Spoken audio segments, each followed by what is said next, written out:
Buenas tardes, mis hermanos, a los que no he podido saludar. ¿Cómo están? Bienvenidos y por favor abramos nuestras Biblias en Génesis capítulo 43.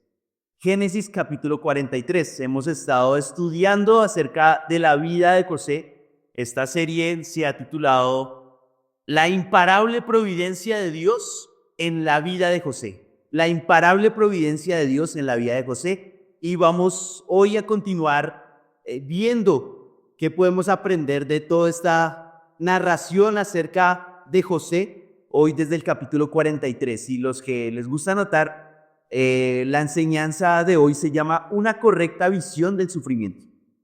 Una correcta visión del sufrimiento. Y quisiera empezar pidiéndoles que hagan uso de su imaginación. Imagine una semilla enterrada bajo tierra, una semilla enterrada bajo tierra llena de oscuridad, con pequeños gusanos pasando a su lado. La tierra es compacta, es húmeda, es sucia y esa tierra la está presionando. A primera vista, pareciera que esa situación es negativa, ¿cierto? La semilla está atrapada en un lugar sombrío, oscuro, está aplastada bajo el entorno, bajo esa tierra que la oprime. Sin embargo, si observas con más detalle y le das un poco de tiempo, la semilla comienza a germinar y empiezan a salir raíces que van hacia abajo y se alimentan de nutrientes de la misma tierra que parecía tan mala y tan fea. Esa tierra que parecía negativa le está dando los nutrientes necesarios. Y luego comienza a salir un brote de esta semilla que va buscando la superficie en búsqueda de luz. Y esa opresión que daba la tierra es lo que le da la fuerza y la estabilidad para salir a un entorno donde puede crecer y en algún momento convertirse en un árbol frondoso y robusto. Bueno, esto ilustra cómo es la realidad de las situaciones de adversidad para el creyente. Las situaciones de adversidad para el creyente. Y es que nuestros sentidos realmente están corrompidos por el pecado y no vemos o no interpretamos las circunstancias como en realidad lo son. Lo que vemos negativo, como en la ilustración la tierra y la opresión de la tierra, termina siendo lo que nos da los nutrientes necesarios para nuestro crecimiento. Y asimismo, lo que hablamos como malo o como negativo, en muchas ocasiones es lo que Dios usa, ya sea para nuestra salvación o nuestra santificación.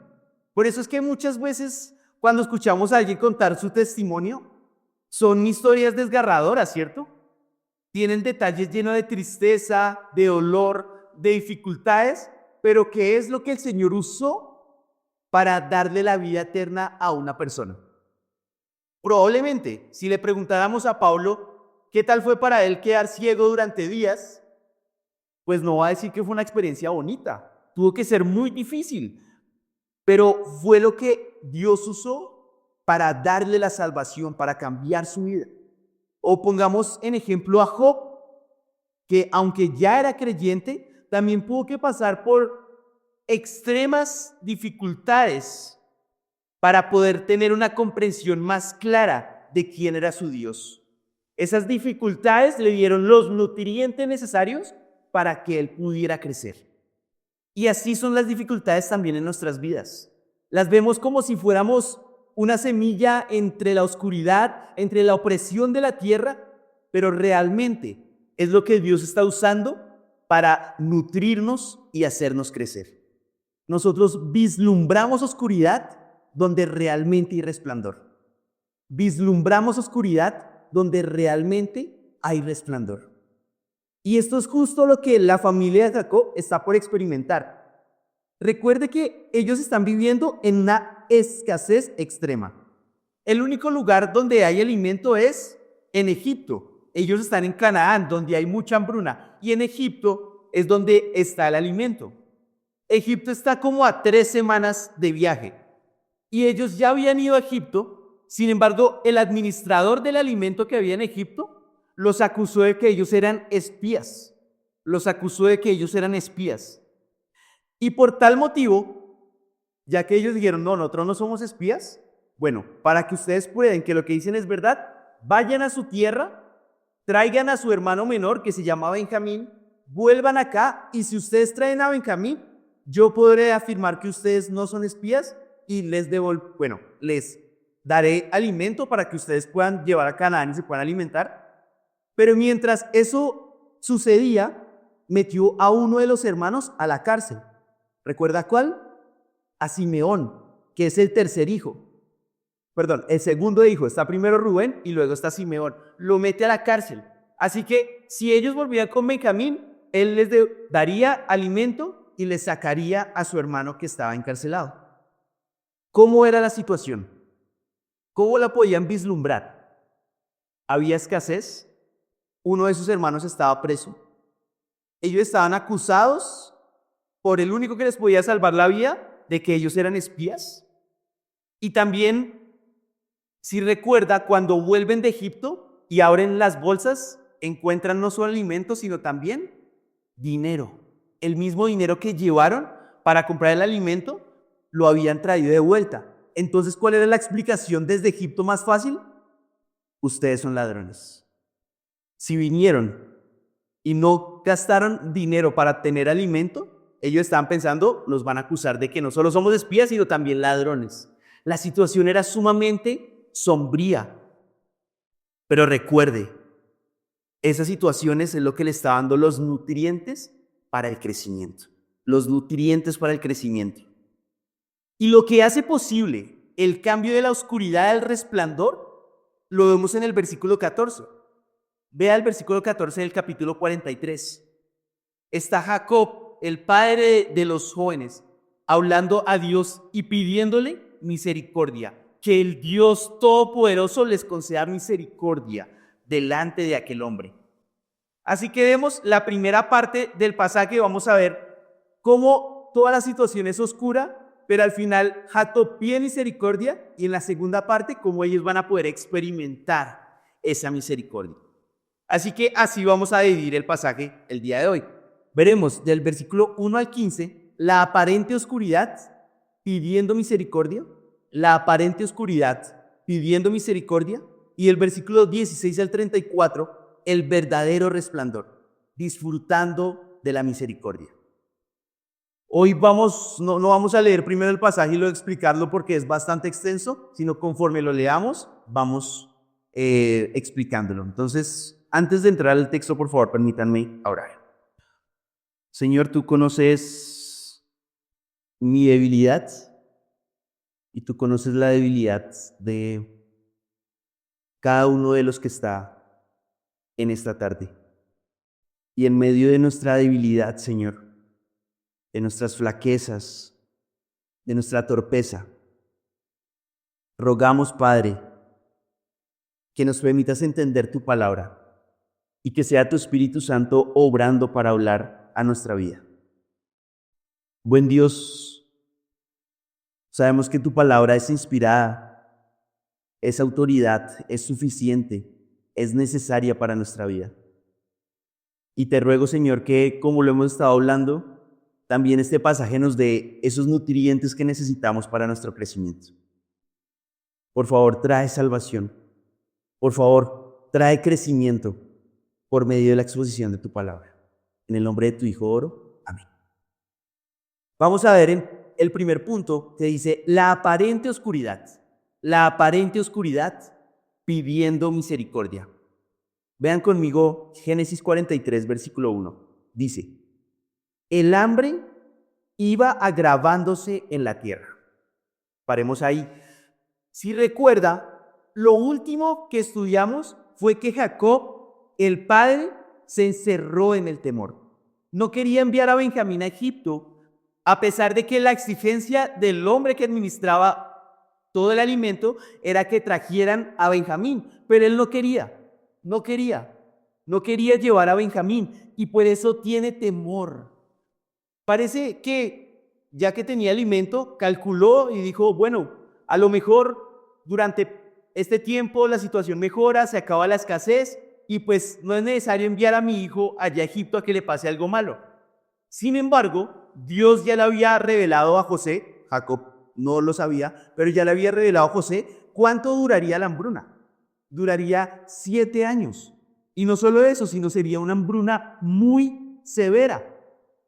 Y el plan de Dios no va a cambiar.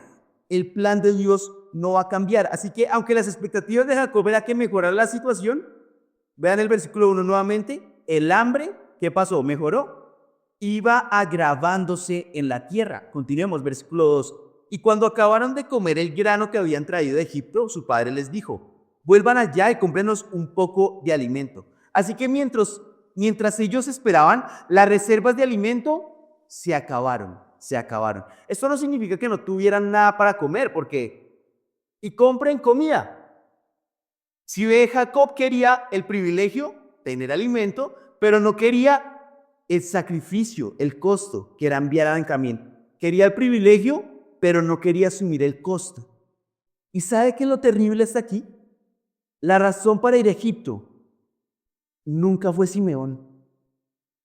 Simeón estaba preso, pero la razón para que vayan a Egipto es, se nos va a acabar la comida. Es que no se menciona a Simeón, no se menciona, no está en el panorama.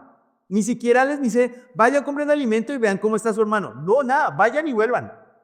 Continuemos, versículo 3. Pero Judá le respondió, aquel hombre claramente nos advirtió, no verán mi rostro si su hermano no está con ustedes. Si envías a nuestro hermano con nosotros, descenderemos y compraremos alimento. Pero si no lo envías, no descenderemos, porque el hombre nos dijo, no verán mi rostro si su hermano no está con ustedes. Y aquí alguien toma la vocería. Alguno de los hermanos, este es Judá, el cuarto hijo de Jacob. Está Rubén, Simeón, Leví y luego Judá.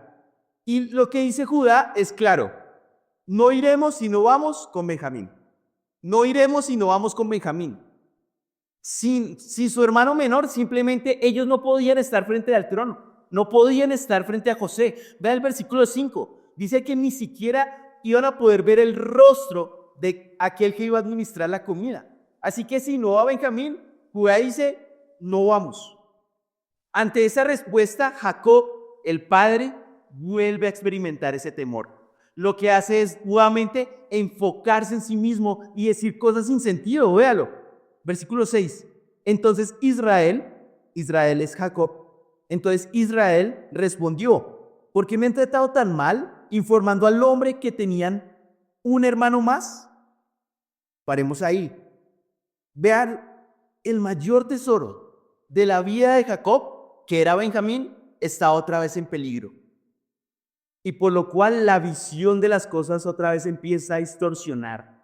La última enseñanza vimos que lo que el temor hace en nosotros, que nos hace ver las cosas de forma distorsionada. Y aquí sucede el mismo patrón, véalo.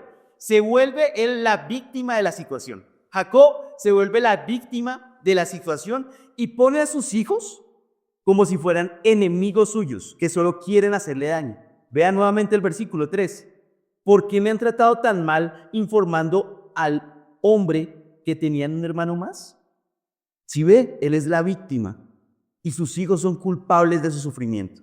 Son enemigos que le quieren hacer daño. Todo porque el temor nuevamente lo estaba gobernando. ¿Por qué me han tratado tan mal?, le dice a los hijos. Y este es un buen momento para que usted también examine su corazón y vea tal vez si este patrón está en su vida. Hay frases que revelan lo que hay en el corazón y puede ser similar a lo que dice Jacob. Frases como, la iglesia no me cuida, yo soy la víctima, ustedes son los culpables, toda mi familia me da la espalda, nadie es un buen amigo. Evalúe su corazón, evalúe su corazón. Si esas palabras han salido de su boca o llegan a su pensamiento, ocúpese primero de la viga que está en su ojo, para que usted pueda ver bien la situación. Evalúe su corazón, evalúe si tal vez hay pecado, hay culpa que están haciendo que usted vea de forma distorsionada la situación. Continuemos, versículo 7. Pero ellos dijeron, el hombre nos preguntó específicamente acerca de nosotros y nuestros familiares diciendo, ¿vive aún su padre? ¿Tienen otro hermano? y nosotros contestamos sus preguntas. ¿Acaso nosotros podíamos saber qué él diría, traigan a su hermano? ¿Saben? Aquí hay algo interesante, y es que antes estaba hablando Judá, ¿cierto?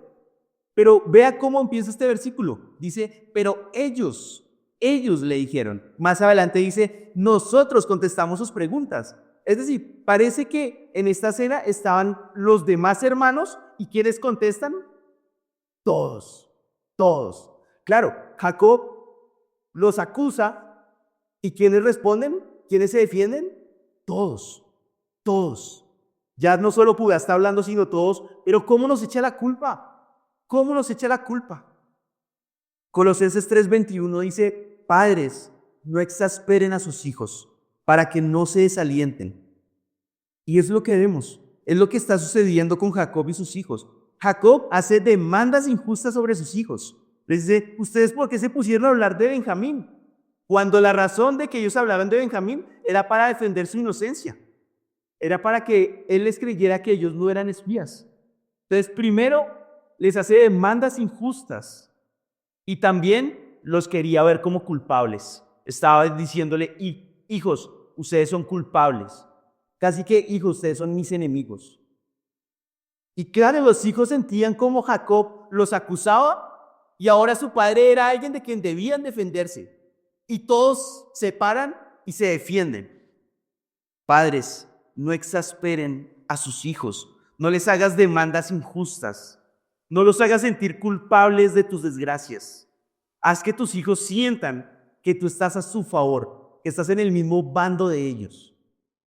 Pero todo esto es fruto de que Jacob y sus hijos veían que todo era oscuridad. Todo era oscuridad. Estaban bajo presión. Reaccionaban mal. Pero justo aquí empieza a cambiar el panorama. Vean, versículo 8. Y Judá dijo a su padre Israel, envía al muchacho conmigo. Nos levantaremos e iremos para que vivamos y no perezcamos, tanto nosotros como tú y nuestros pequeños. Yo me haré responsable de él. De mi mano lo demandarás. Si yo no te lo vuelvo a traer y lo pongo delante de ti, que lleve yo la culpa para siempre delante de ti. Porque si no hubiéramos perdido tiempo, sin duda ya habríamos regresado por segunda vez. Acá los hermanos nuevamente parece que se calman, toman silencio y Judá retoma la vocería. Pero Judá no está buscando defenderse. Judá está buscando soluciones. El tiempo es corto, la situación es grave. Y lo que hace aquí es tomar responsabilidad por su hermano menor. Judá toma responsabilidad por Benjamín. En otras palabras, él iba a dar su vida por cuidar y preservar la vida de Benjamín. Judá iba a dar su vida por la de Benjamín. Y es que la amenaza era real. Y la razón que él tiene para asumir la responsabilidad por Benjamín, vea cuál es, versículo 8. Para que vivamos y no perezcamos. ¿Ven la situación cómo era de crítica? Es que si no tomo responsabilidad por él, vamos a morir todos. Palabra de Dios para todos, esta versión dice, puedes hacerme responsable de él. Si no te lo traigo de regreso, me puedes culpar toda la vida. Este es Judá. Judá. ¿Tú puedes creer? Es Judá. ¿Saben cuando empieza la escasez en Canaán? Jacob tiene que decirle a todos sus hijos, incluyendo a Judá, que se hacen mirando el uno al otro. Porque nadie quería tomar responsabilidad, nadie quería hacer nada. Pero acá Judá ya está tomando responsabilidad, ya quería cuidar tanto a su padre como a sus hijos. Si lo ven en el versículo 8 también lo dice. Para que no perezcamos tanto nosotros como tú y nuestros pequeños. Ya él quería tomar esta responsabilidad. Es Judá. ¿Saben? Judá es ese mismo que cuando José estaba amordazado en un pozo, Judá es el que dice, ya sé, vendámoslo a los ismaelitas. Y aquí está diciendo, voy a dar mi vida por Benjamín. Judá, en el que el capítulo 38 tiene una hija con su nuera. Este es Judá. La oscuridad, la opresión de las pruebas ya estaban dando los nutrientes necesarios para que Judá y, como veremos, sus hermanos sean personas diferentes, más maduras, ahora responsables. Y saben, aquí hay algo, eso lo leí en un libro que escribió David Barceló, y es que la urgencia que Judá tenía entre Jacob por dame a Benjamín, esto ilustra muy bien la urgencia que tú y yo tenemos de Cristo. Tú y yo tenemos de Cristo. Es una excelente ilustración, porque simplemente Judá no podía acercarse al trono sin Benjamín. Judá había cambiado, ¿cierto? Pero no podía decir, mira, gobernador de Egipto, yo he cambiado tanto, ahora soy otra persona. Yo ya soy responsable. Si tú supieras mi vida anterior, pero yo ahora soy diferente. ¿Será que el gobernador de Egipto le hubiera dicho, bueno, entonces voy a soltar a tu hermano Simeón y toma todo el alimento que quieras? La demanda era una: ven con Benjamín. Esto ilustra lo mismo que tú y yo tenemos frente a Dios con Cristo. Mira, tú puedes ser una persona has cambiado mucho, puedes ser una persona ahora muy madura, responsable, hace cosas muy buenas, pero cuando estés delante de Dios en el trono, solo va a haber una exigencia. ¿Quién debe estar contigo? Jesucristo. Jesucristo. Por eso, la misma urgencia que tenía Judá por déjame a Benjamín, es la misma que cada uno de nosotros debemos tener por Cristo. Es que si no, no puedo presentarme delante de Dios si no estoy con Cristo. Así que busca a Cristo con la misma urgencia de Judá. Y vean esto, también es un detalle importante. El versículo 10 dice, porque si no hubiéramos perdido tiempo, sin duda ya habríamos regresado por segunda vez. ¿Sabe qué significa esto? Que aproximadamente llevaban mínimo, y yo creo que llevaban más, pero mínimo llevaban 6 semanas ahí, esperando si la situación cambiaba, con Simeón en la cárcel. Es una cantidad alarmante del tiempo, es mínimo mes y medio con Simeón en la cárcel y ellos ahí esperando. Ahora, en el capítulo 42, que narra cuando ellos van a buscar alimento y llegan nuevamente a Canaán luego de viajar a Egipto, y cuando Jacob dice, no, yo no voy a enviar a Benjamín, Rubén hace algo muy parecido a lo que hace Judá, ¿se acuerda? Véalo, capítulo 42, versículo 37. Aquí Jacob, el padre, dice, no, yo no voy a enviar a mi hijo, y Rubén vea lo que dice, versículo 37. Entonces Rubén aúa a su padre, puedes dar muerte a mis 2 hijos si no te lo traigo. Ponlo bajo mi cuidado y yo te lo devolveré. La respuesta de Jacob ante Rubén, ¿cuál fue?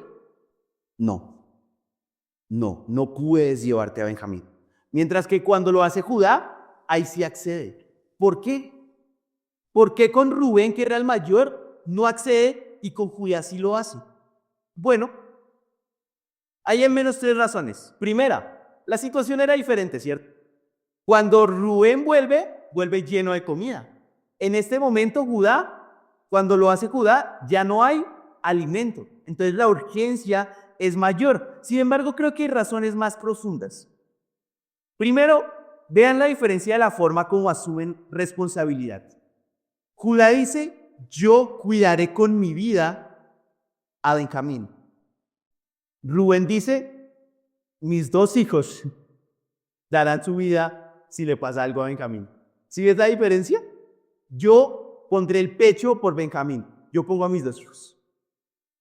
Cambia mucho la forma como asumir responsabilidad. Realmente Rubén no estaba adquiriendo responsabilidad, estaba poniendo a sus 2 hijos y su pescuezo.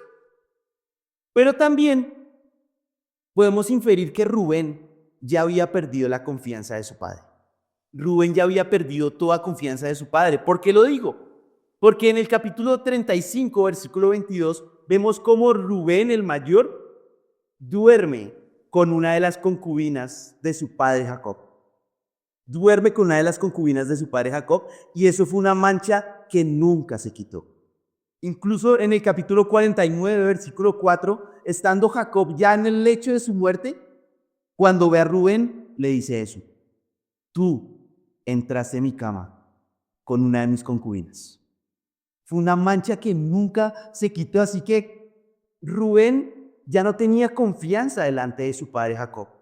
Y mira cómo, ponle cuidado a esto, un suceso, una noche, muchos años atrás, marcó a Rubén de por vida, al punto de que nunca pudo recuperar la confianza, nunca pudo recuperar sus derechos como hermano mayor. Fue un suceso, una mala decisión. Y lo mismo a ti te puede pasar. Una noche, un suceso, una locura te puede sacar del ministerio, puede acabar con tu familia. Y por eso debemos buscar ser irreprensibles. Vea, se los voy a leer, no lo tienen que buscar, pero Eclesiastés 10:1. Eclesiastés 10:1, lo voy a leer de la Reina Valera de la 60. Dice, las moscas muertas hacen heder y dar mal olor al perfume del perfumista. Así una pequeña locura al que es estimado como sabio y honorable. Eclesiastés 10:1. Mira, lo que dice acá es tu vida puede ser de sabiduría y honor, como un gran perfume, pero una pizca de necedad, una locura, una pequeña locura, es como si a ese gran perfume le soltaras una mosca muerta. ¿Qué hace con el resto del perfume? Lo echa a perder, lo echa a perder. Así que cuida de ti mismo, cuida de ti mismo. Tú eres responsable de cuidar por ti mismo, no los demás, no los de la iglesia, no tu familia. Tú eres responsable de cuidar de ti mismo. Continuemos, versículo 11. Recordemos, está Judá diciendo, yo daré mi vida por Benjamín, versículo 11. Entonces su padre Israel les dijo, si así tiene que ser, hagan esto. Paremos ahí. ¿Están viendo? Jacob, el terco Jacob, estaba entrando en razón. No sé si fue la resignación, pero en este punto ya estaba diciendo, lleven a Benjamín, lleven a Benjamín. En diciembre que pudimos viajar, estuvimos con mi esposa y con mis papás en un río. Y luego de un chapuzón y un buen tiempo, estábamos caminando con mi esposa y íbamos caminando y ella me dice, el río es como la voluntad de Dios, ¿no? Yo estaba pensando en el almuerzo, como la voluntad de Dios, pero me quedé esperando que ella desarrollara la idea. Y dice, sí, tú puedes intentar ir en contra de la corriente. Te vas a cansar, te puedes lastimar con las piedras y lo vas a lograr, pero por poco tiempo. Porque en algún momento tus fuerzas van a desfallecer y vas a terminar donde la corriente te mande. Para escribir un libro, ¿no? Así es la voluntad de Dios. Y es lo que está sucediendo justo aquí, en la vida de Jacob. Él intentó ir en contra de la voluntad de Dios, peleó con su familia, se desgastó, se llenó de amargura, perdió el tiempo. ¿Pero dónde terminó? Donde Dios lo quería. Donde Dios lo quería. Y aquí por fin, vamos a ver a un Jacob sobrio, tomando buenas decisiones, sabio, que deja ir a Benjamín. Y vean lo que hace. Primero, les dice, busquen ganar el corazón de Faraón. Aquí ya le comienza a dar sabiduría a los hijos, les comienza a aconsejar. Y el primer consejo es, busquen ganar el corazón de Faraón. Véalo, versículo 11. Dice, entonces su padre Israel les dijo, si así tiene que ser, hagan esto. Temen de los mejores productos de la tierra en sus vasijas y lleven a aquel hombre como un presente un poco de bálsamo y un poco de miel, resina aromática y mirra, nueces y almendras. Aquí lo que Jacob le está aconsejando a sus hijos es ganen el corazón del egipcio llevándole los mejores productos de la tierra. Aquí hay un comentarista que dice lo siguiente: los regalos que fueron enviados por Jacob a José representan los más costosos y por ende los más gratos que se podía disponer. Solo el bálsamo, la miel y las nueces eran realmente de Canaán. Las especies y la mirra eran importadas y por eso eran obsequios preciosos destinados para comprar el tratamiento favorable del representante de Faraón. Así que lo que estaba haciendo Jacob acá era recomendarles a sus hijos: lleven los mejores regalos que tenemos acá. Y así vamos a ganar el corazón del egipcio. Y es un poco curioso, ¿no? Porque vean, la familia de Jacob está viviendo en el lugar donde hay escasez de alimento y le va a llevar de regalo alimento a donde hay abundancia de alimento. Sin embargo, esto también es una forma de mostrar: esto que les estamos dando es un sacrificio para nosotros. Es lo mejor que hay en la tierra y es escaso.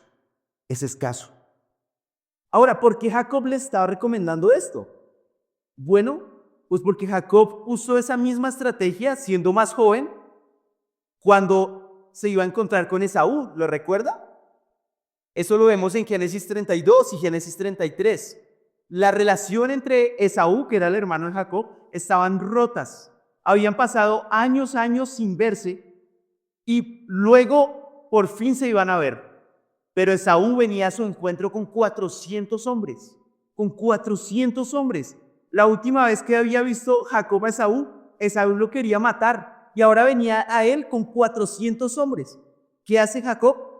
Justamente eso, lo que le recomienda a los hijos. Le comienza a enviar regalos.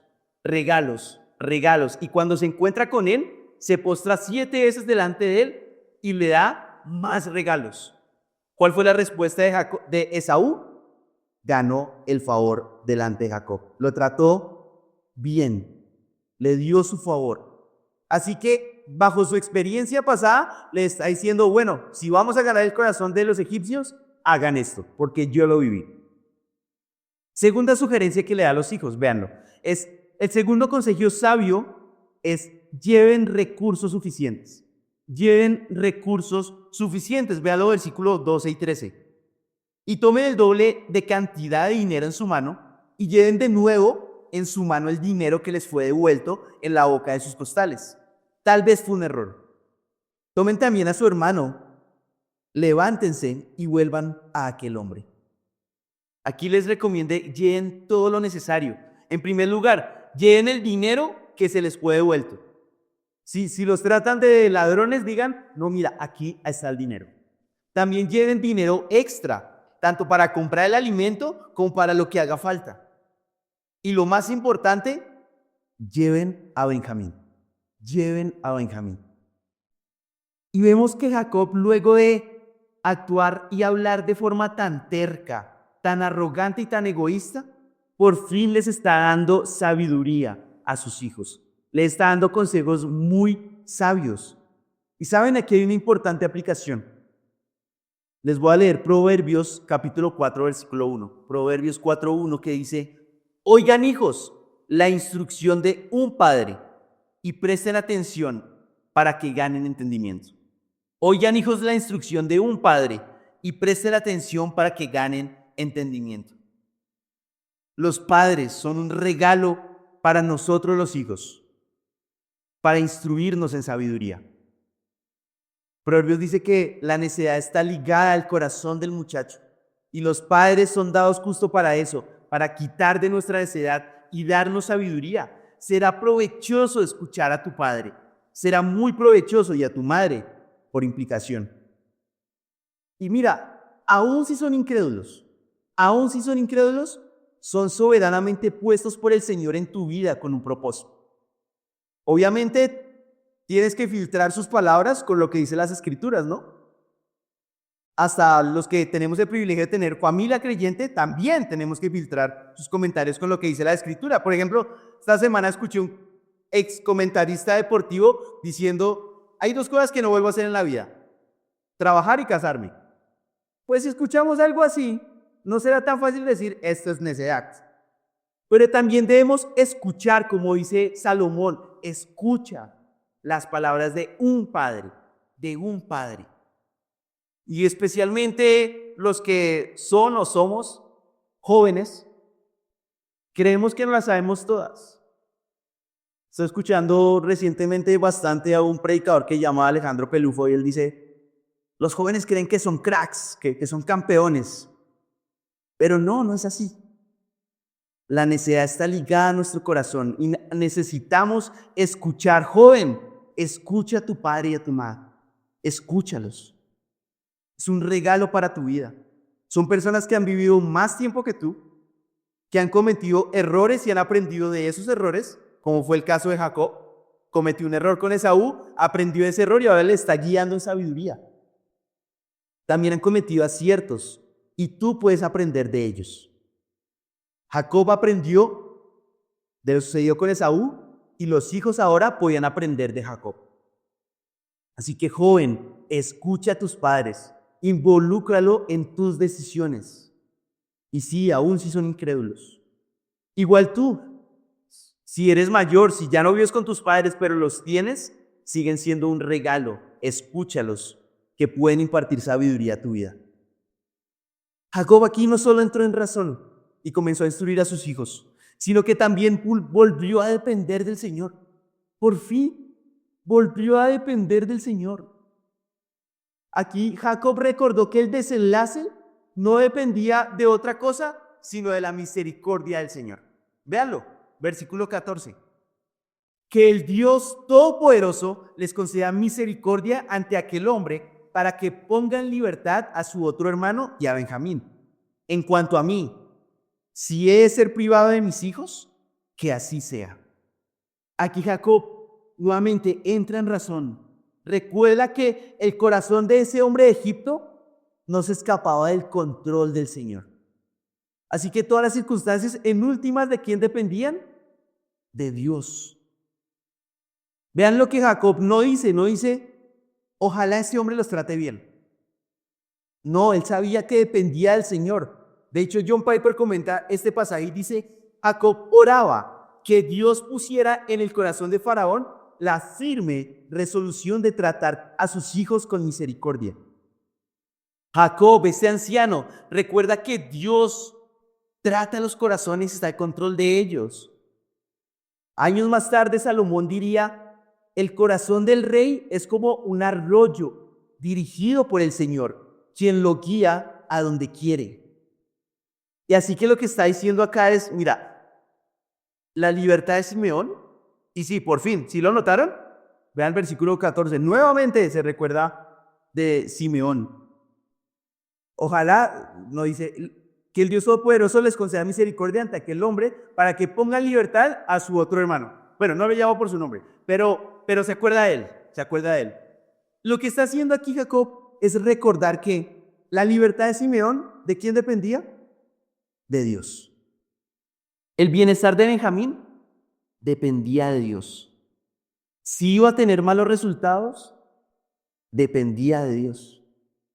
Por eso al final dice, si he de ser privado de mis hijos, que así sea. Si iba a ser privado de sus hijos, eso dependía también de Dios. La decisión era divina y no era humana. La decisión era divina y no era humana. Continuemos versículo 15.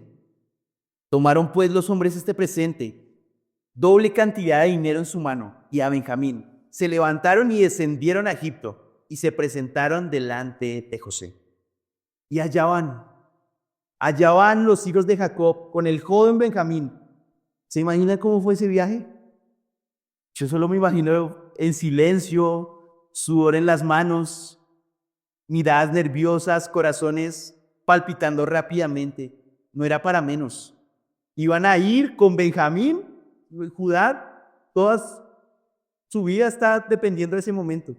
Iban a ir a aquel que los había acusado de ser espías y que los podía acusar también de ser ladrones. Y lo que ven a su alrededor en este momento, ¿qué es? Un oscuro panorama. La opresión de las circunstancias. Pero ya hemos empezado a ver que, como en el ejemplo de la semilla, estas circunstancias, esta opresión, les estaba dando los nutrientes para crecer. Y estarían por ver que lo que ellos perciben como oscuridad realmente era resplandor. Vean la segunda parte del pasaje, el verdadero resplandor, del versículo 16 al 34. El verdadero resplandor, disfrutando la misericordia. Versículo 16.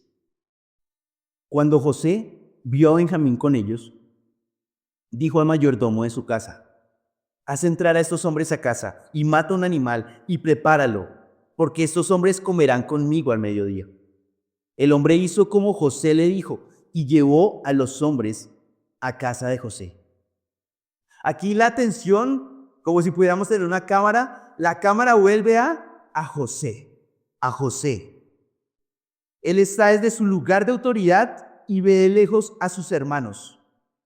No sabemos qué había pasado durante todo ese tiempo, si había perdido o no las esperanzas. Pero lo que podemos ver en José es que el Señor sí había obrado en su corazón. Él estaba determinado a mostrar bondad a sus hermanos. Así que José llama al mayordomo de su casa. Este mayordomo era una persona de mucha confianza para José. Era incluso cómplice de sus planes. Y José le dice al mayordomo que llevara a estos hombres a su propia casa y les da instrucciones para preparar una gran cena. Y aunque los hermanos de José iban a un gran banquete en la casa del administrador de Egipto, lo que estaban viendo era pura oscuridad. Ellos estaban asustados. Vea cómo lo dice versículo 18.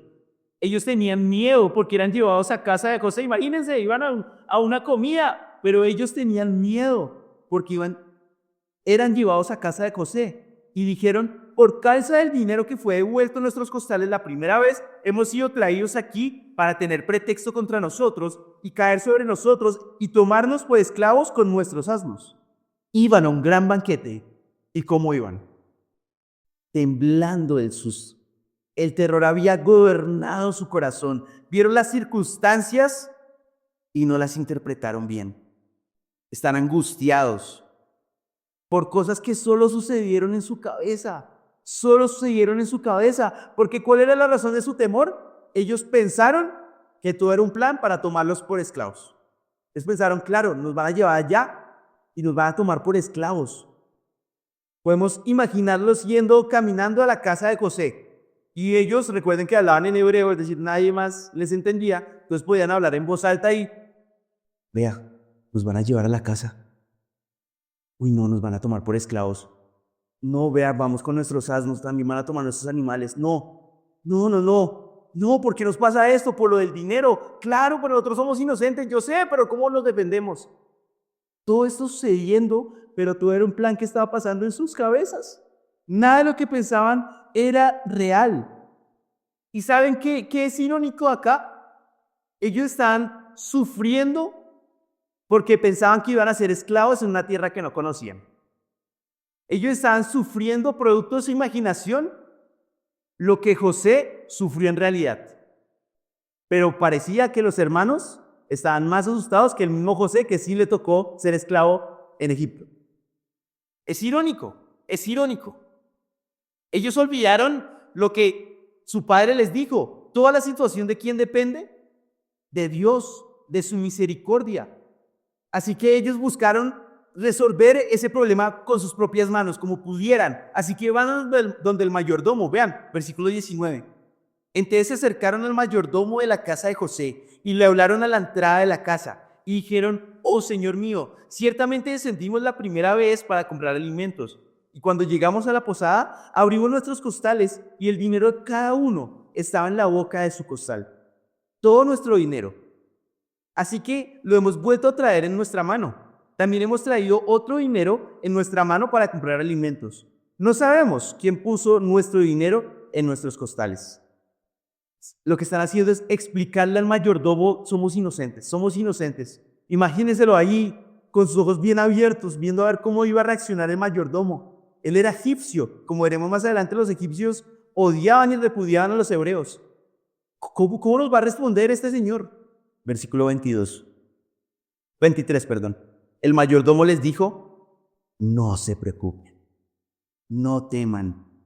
El Dios de ustedes y el Dios de su padre les ha dado ese tesoro en sus costales. Yo haré constar que recibí el dinero de ustedes. Entonces le sacó a Simeón. Aunque Jacob había orado por misericordia, ellos no esperaban misericordia, pero fue justo lo que recibieron. Pero vea esto. La misericordia vendría de parte de un mayordomo egipcio que les iba a recordar a ellos que Dios estaba al control.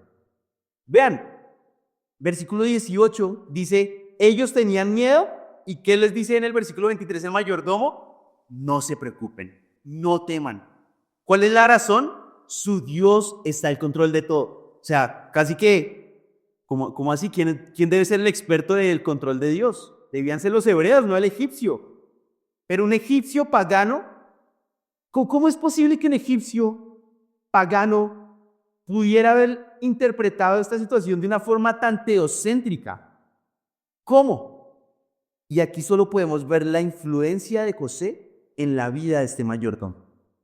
A pesar de que José era un hombre tan ocupado, con su ejemplo y palabras mostraba a Dios, que Dios estaba en el trono.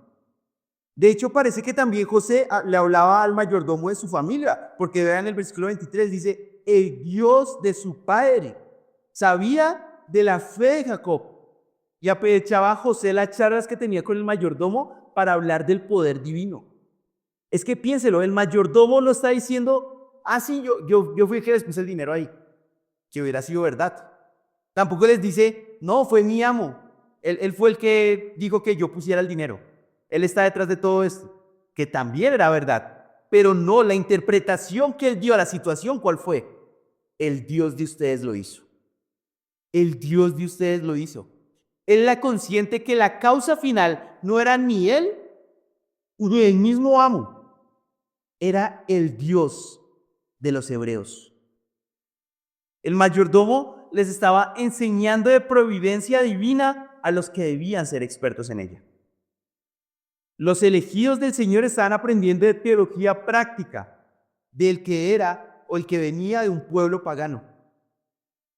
Y con todo ello, el mayordomo les sigue transmitiendo tranquilidad. Los vio tan asustados que seguía calmándolos.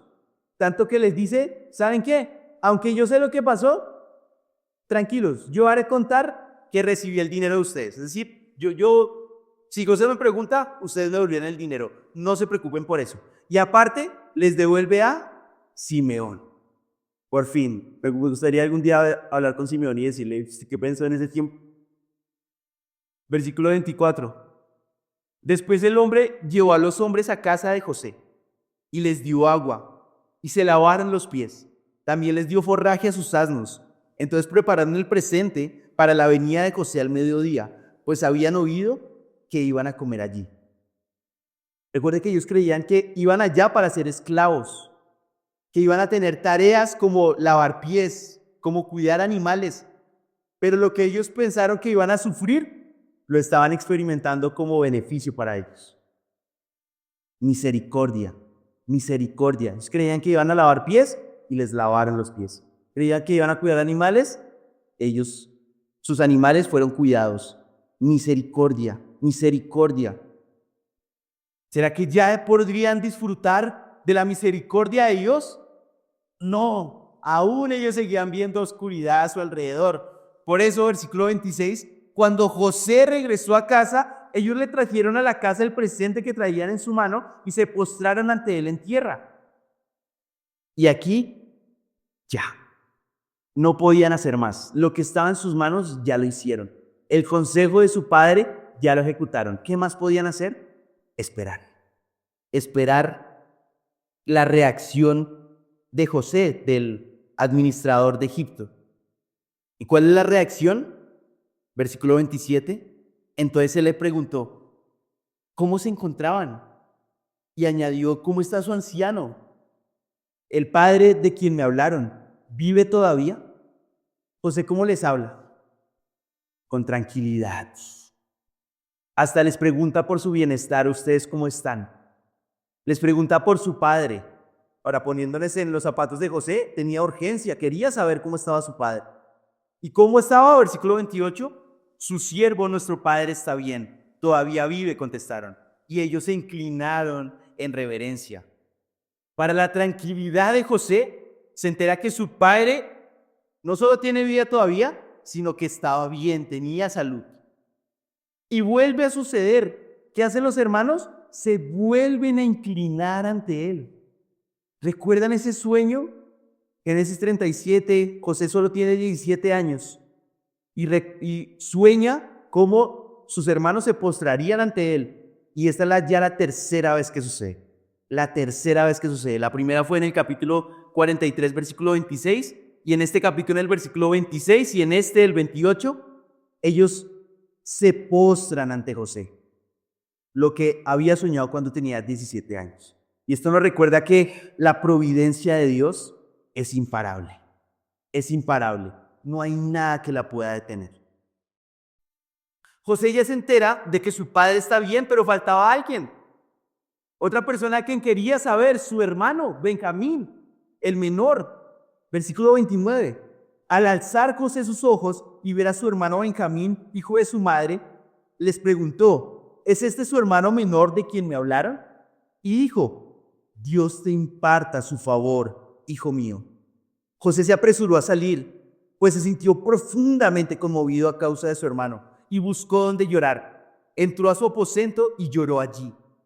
Después se lavó la cara y salió, y controlándose dijo, sirvan la comida. Estas de las escenas que no son tanto para explicar, son más para contemplar. Es tremendo lo que sucede acá. La emoción de José al ver a Benjamín. Recuerden, y vean cómo lo dice el versículo 29. Al alzar José sus ojos y ver a su hermano Benjamín, hijo de su madre. ¿Esto es por qué? Porque ellos dos eran hijos de Raquel. No tenían más hermanos que vinieran de la misma madre. Solo eran ellos dos. Y la emoción de José al ver a Benjamín. Él solamente puede bendecirlo mientras intenta mantener la compostura. Le dice, Dios te imparta favor, hijo mío. Ahora, ¿será que los hermanos, en medio de todo esto, no se dieron cuenta que tanto el mayordomo como el amo estaban hablando del mismo Dios de ellos? Ya los dos han hablado de Dios, de un Dios que no adoraban en Egipto. Pero parece que en medio de la situación tan difícil, pues ellos no contemplaban eso. Y luego José se siente profundamente conmovido. Dice que sus entrañas se conmovieron. Esta frase en hebreo la repiten otras 2 veces en el Antiguo Testamento. Una es cuando están 2 mujeres frente a Salomón. Las 2 afirman ser madres de un hijo. Y entonces, ¿ante quién será la madre? Salomón dice, partan a ese niño en la mitad. Y la verdadera madre dice que se conmovieron, sus entrañas se conmovieron. Y dijo, ¿sabe qué? Déselo a ella, pero no lo mate. Esa es una. Y la otra es en Oseas 11:8. Bueno, eso es lo que les dije ahorita, está en Primera de Reyes 3:26. Pero la segunda está en Oseas 11:8. Y es un contexto donde se describe vez tras vez la maldad y la infidelidad de los israelitas para con Dios. Pero Dios en respuesta les dice, ¿cómo podré abandonarte, Efraín? ¿Cómo podré entregarte, Israel? ¿Cómo podré yo hacerte como a Atma? ¿Cómo podré tratarte como a Zeboim? Mi corazón se conmueve dentro de mí, se enciende de mi compasión.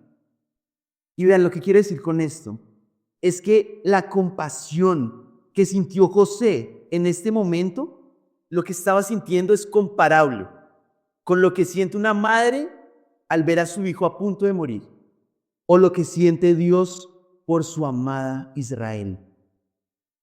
Él no se dejó llenar de amargura.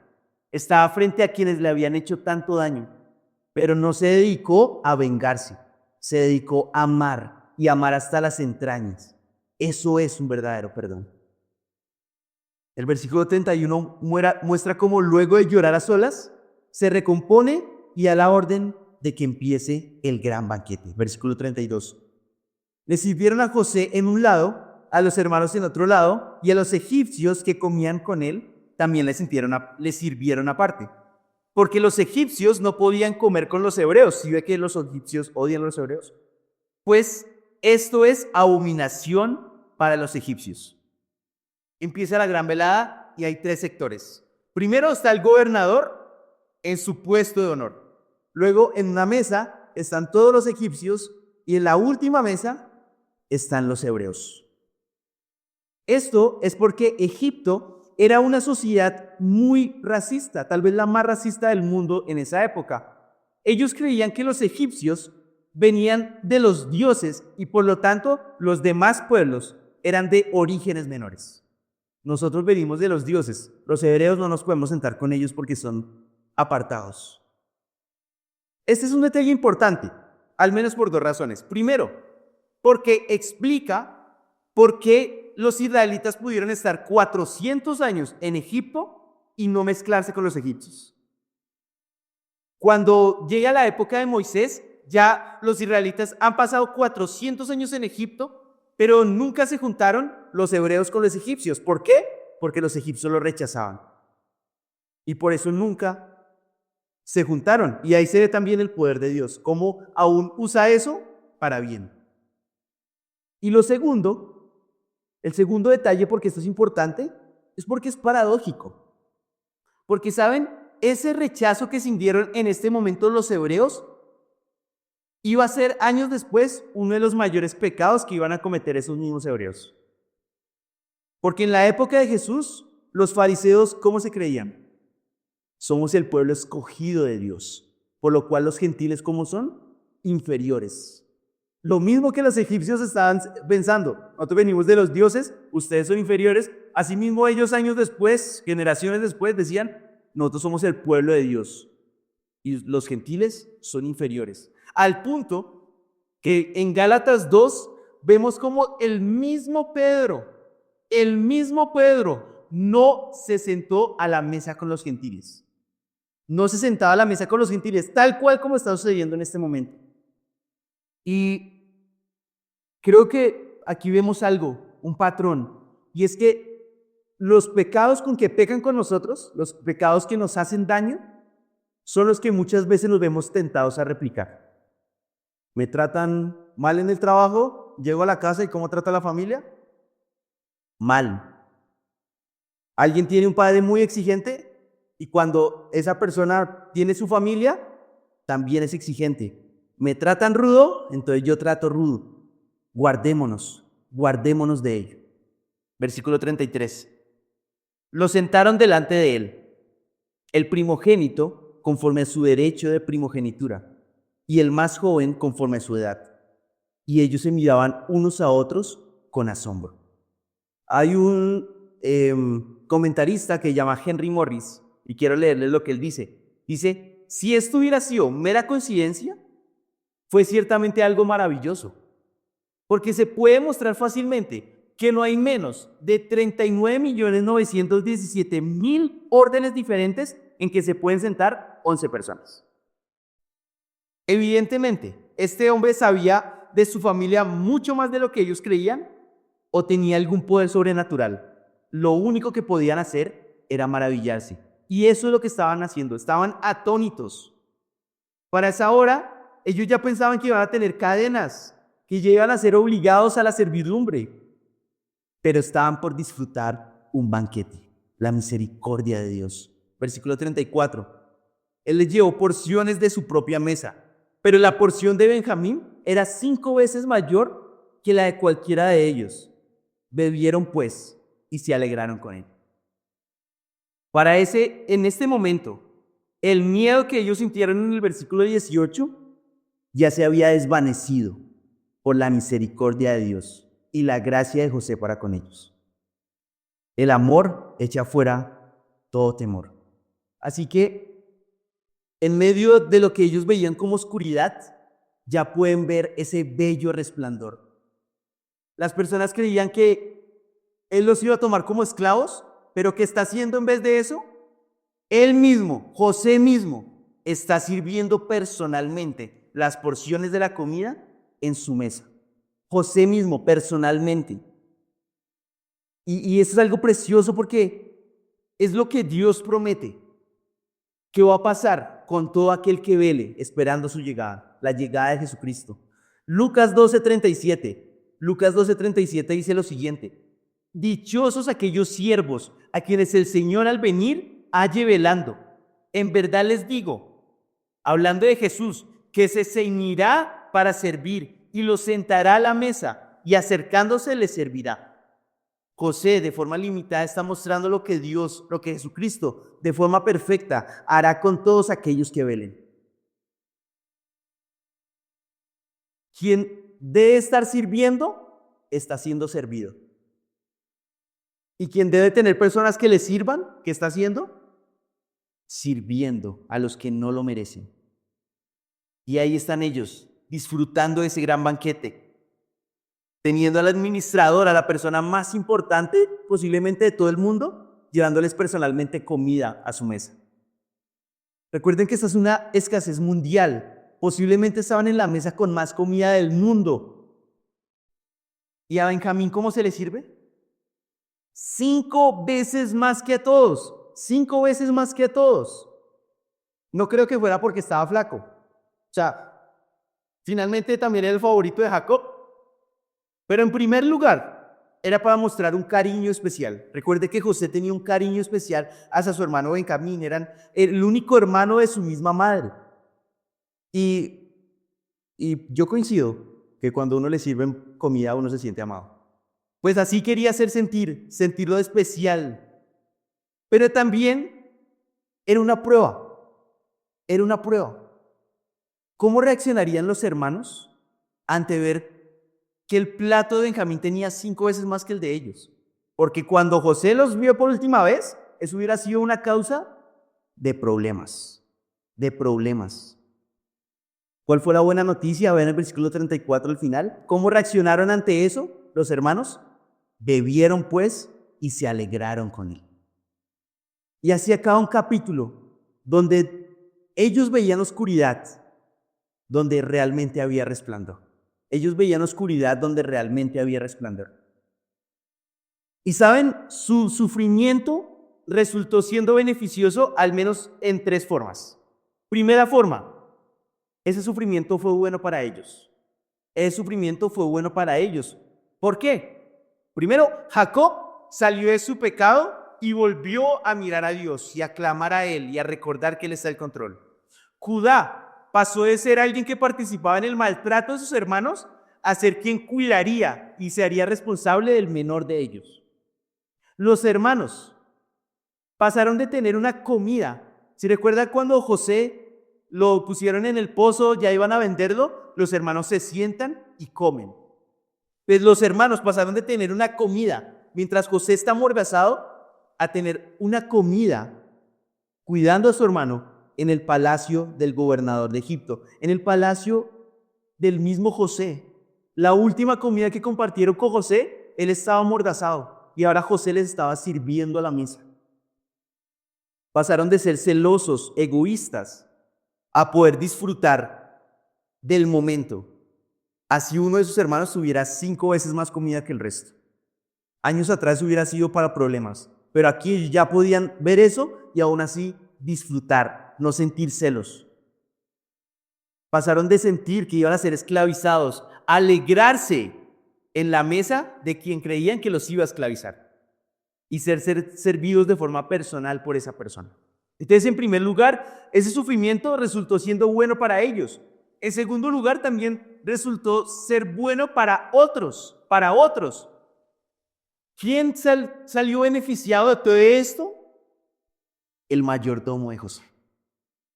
El mayordomo de José. ¿De qué otra forma un egipcio conocería al verdadero Dios? ¿De qué otra forma un egipcio conocería que Dios está al control? ¿De qué otra forma dejaría los ídolos de Egipto para adorar al Dios verdadero? Gracias al sufrimiento que Dios permitió en la vida de estos hombres. Y en tercer y último lugar, este sufrimiento no solo los benefició a ellos, no solo benefició a otros, sino que también glorificó a Dios. Porque podemos ver nuevamente a Jacob clamando misericordia a Dios, el mayordomo atribuyendo a Dios todo lo que estaba sucediendo. José estaba echando raíces profundas en el Señor, hablando de Él incluso en otra tierra. Los hermanos ya podían gustar de la misericordia divina. Dios fue glorificado. Dios fue glorificado. Y hermano, si eres creyente, lo mismo es una realidad para tu vida.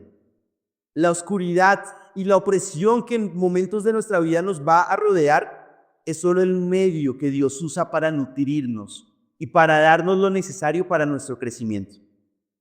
Dios usa el sufrimiento para nuestro bien. Y a modo de aplicación, ya para cerrar, mira, en medio de tu sufrimiento no peques. No peques. ¿Cómo pecar en medio del sufrimiento? Lo voy a ilustrar. Es como una mujer soltera que pasan los años y ella anhela casarse, pero no se casa. Todas sus amigas se casan, pero ella todavía no. Está pasando por un momento de oscuridad, de opresión. ¿La fácil cuál sería? Pecar. Involucrarse con un hombre que no es creyente, de su trabajo, de donde sea.